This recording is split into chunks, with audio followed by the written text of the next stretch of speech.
Bagian yang kedua kita akan baca dari Markus pasal yang ke-16 ayat 15 sampai ayat 20. Yang kedua, Saudara, Tuhan Yesus memberikan perintah kepada saudara dan saya. Di dalam Matius 28 dikatakan dalam ayatnya yang ke-19, karena itu pergilah. Ini perintah. Ada beberapa perintah di situ, saudara. Pergilah, jadikanlah, baptislah, ajarlah. Kata pergi yang ditunjukkan di dalam ayat ini menyatakan perintah yang harus dilakukan secara aktif. Jadi murid-murid ketika diperintahkan oleh Tuhan Yesus, Yesus katakan, sekarang pergi. Jangan menunda lagi.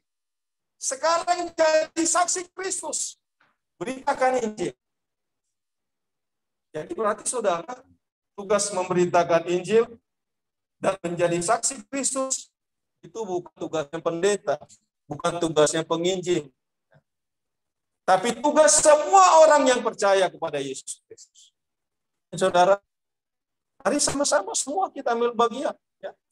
Sekecil apapun pengaruh atau dampak yang kita lakukan, tapi Tuhan Yesus mau kita harus pergi dan dikerjakan aktif.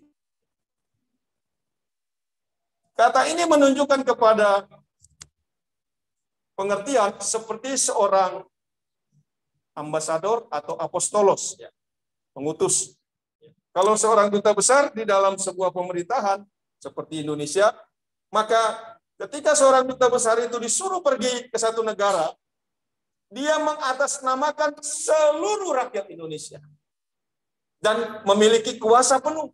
Makanya kalau dibaca surat itu oleh Presiden di Sekretariat Negara itu sebelum mereka berangkat dikatakan diberikan tugas sebagai duta besar dengan kuasa penuh, tidak tanggung-tanggung, saudara. Dia mewakili 275 juta bangsa. Nah, ketika dia pergi, dia harus melakukan tugas apa yang diperintahkan oleh Presiden. Demikian juga saudara dan saya, kita diperintahkan oleh Tuhan Yesus pergi. Maka saudara dan saya, siap atau tidak, kita adalah duta besar kerajaan Allah. Siapapun kita, dalam lingkungan apapun yang kita lakukan, kita adalah duta besar.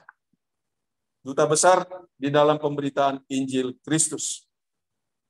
Dikatakan di sini, jadikanlah semua bangsa muridku.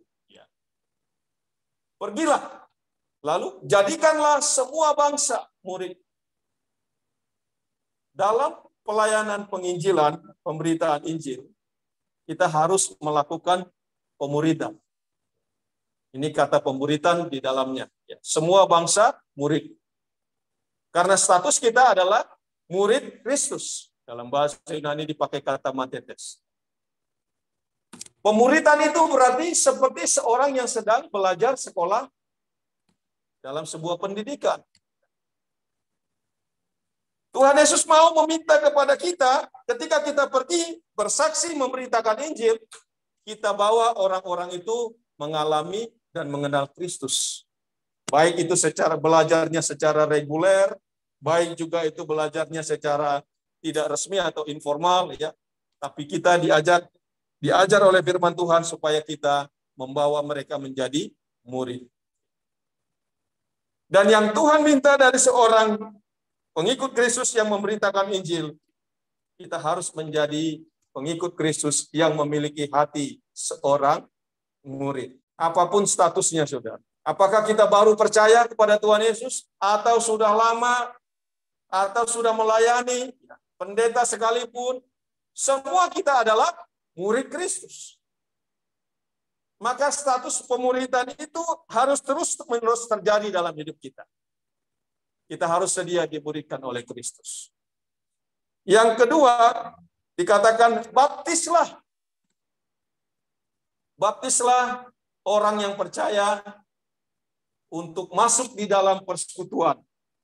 Jadi baptisan itu adalah tanda kita masuk di dalam persekutuan orang percaya. Baptisan tidak menyelamatkan. Yang menyelamatkan adalah Yesus Kristus yang memberikan perintah ini. Ketika dilaksanakan, maka siapa yang percaya dibaptis, dia berarti masuk di dalam persekutuan itu. Seperti ayat yang dibacakan tadi dalam Matius 18, dia masuk dalam kumpulan 2-3 orang. Jadi keselamatan itu dialami dengan proses belajar dan mengalami persekutuan. Dan yang terakhir itu dikatakan, ajarlah mereka melakukan. Ya, bukan hanya mengajar pendidikan, pengetahuan, tapi di sini dikatakan ajarlah mereka melakukan. Kalau di sekolah teologi, ini bidangnya teologi praktika.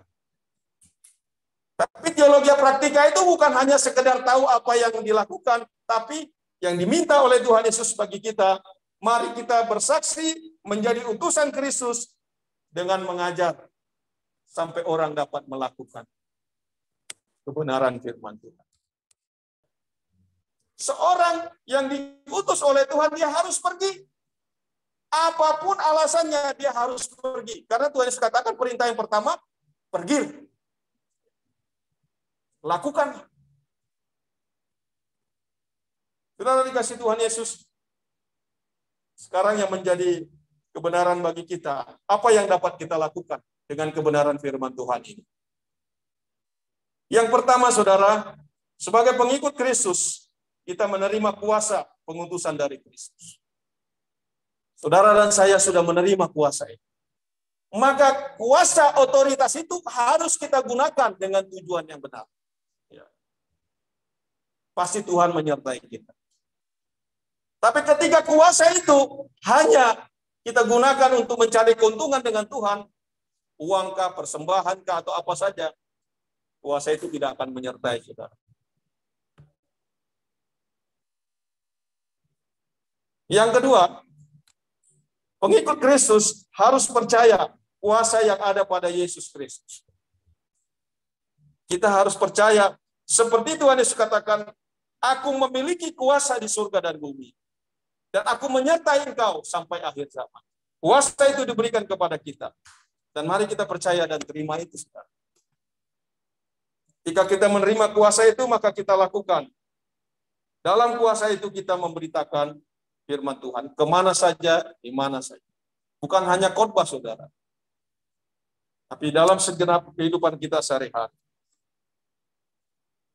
Yang ketiga, yang harus kita lakukan sebagai pengikut Kristus, kita harus mendukung sepenuhnya pemberitaan Injil Kristus. Kita harus lakukan. Dukung. Tidak ada alasan, saudara. Oh, saya persembahannya tidak cukup, Pak.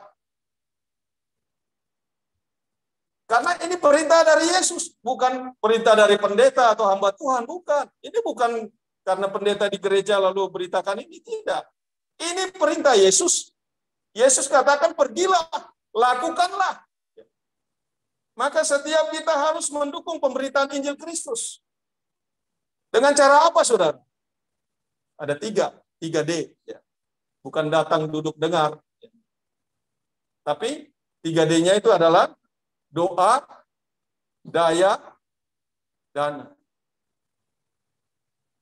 Kita harus lakukan bagian ini karena kita sedang menerima perintah ini dari Kristus, maka kita mengutus pemberita-pemberita Injil dengan doa-doa kita. Kita sudah lakukan itu, mari kita lakukan terus, saudara. Bukan hanya pada waktu kita bertemu pada hari Kamis, mendoakan penginjilan, pemberitaan Injil. Tapi setiap hari, mari kita doakan, saudara.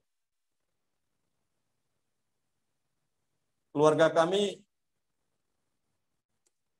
dengan kerinduan untuk melayani dalam pemberitaan Injil oleh misionari, kami dalam doa mengadopsi satu hamba Tuhan dalam doa-doa kami.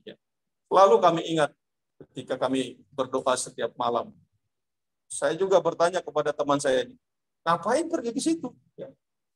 Pelayanan di sini udah enak, udah settle, sudah nyaman. Tapi dia katakan, nggak bisa Bung, ini Tuhan Yesus yang suruh kami. Waduh, kalau sudah disuruh Tuhan Yesus, saya nggak bisa larang lagi. Kita juga nggak bisa menolak. Mau tidak mau, ya kita harus mendukung. Karena kita tahu ini pekerjaan Tuhan. Ada kalimat yang berkesan di hati saya, Saudara. Dia katakan begini, Saudara. Pastor Morang, 125 tahun yang lalu, Nomensen masuk ke Tanah Batak. Dan dalam perjalanan waktu, 125 tahun, sudah sangat banyak orang Batak yang jadi doktor, jadi profesor, pendidikan tinggi, universitas ada, semuanya ada. Dan orang Batak diberkati Tuhan. Kenapa saya tidak pergi ke suku itu? Kalau Tuhan yang suruh saya. Karena saya bermimpi, nanti 100 tahun lagi, suku ini juga menjadi suku yang pintar, berpengaruh untuk bangsa kita. Saya bilang, waduh. Dan nggak bisa lawan. Mari kita mendukung terus, saudara. Karena ini perintah dari Tuhan Yesus. Doa kita terus-menerus kita naikkan. Kenapa kita mempersoalkan hanya sekedar persoalan denominasi gereja, saudara? Tuhan tidak mau itu. Tuhan mau kita bergerak, sama-sama kita bergerak, lakukan pekerjaan ini. Tembus itu batas-batas tembok gereja, organisasi. Karena Tuhan menyuruh kita pergi. Yang kedua, saudara, kita harus mendukung dengan daya. Kita tidak bisa pergi langsung ke tempat itu. Mari kita lakukan dengan tenaga kita, dengan kekuatan kita. Membangun jaringan. Mari kita dukung hamba-hamba Tuhan. Kalau kita tahu dia melayani Tuhan di ladang misi, paling tidak membagi informasi.